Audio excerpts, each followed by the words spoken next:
আগামী সপ্তাহের মধ্যে বিদ্যুৎ পরিস্থিতির উন্নতি হবে বলে জানিয়েছেন বিদ্যুৎ ও জ্বালানি মন্ত্রী ইকবাল হাসান মাহমুদ টুকু।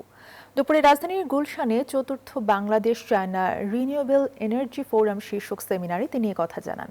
মন্ত্রী বলেন, নবায়নযোগ্য জ্বালানির উৎপাদন বাড়াতে সরকার নানামুখী উদ্যোগ নিয়েছে।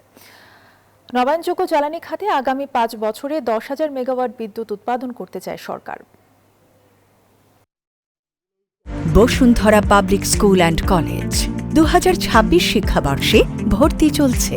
আশা করি যে আগামী সপ্তাহের মধ্যে বিদ্যুতের অবস্থা কিছু কিছু পাওয়ার জেনারেটর যারা আছে তারা আপনি পাওয়ার দেওয়া শুরু করবে। তাতে আশা করি যে আমরা এখন তো প্রায় 1200-1500 মেগাওয়াট আমাদের লোডশেডিং হচ্ছে, তখন আমি হয়তো 800-900 মধ্যে নিয়ে আসতে পারবো। লোডশেডিং থাকবে।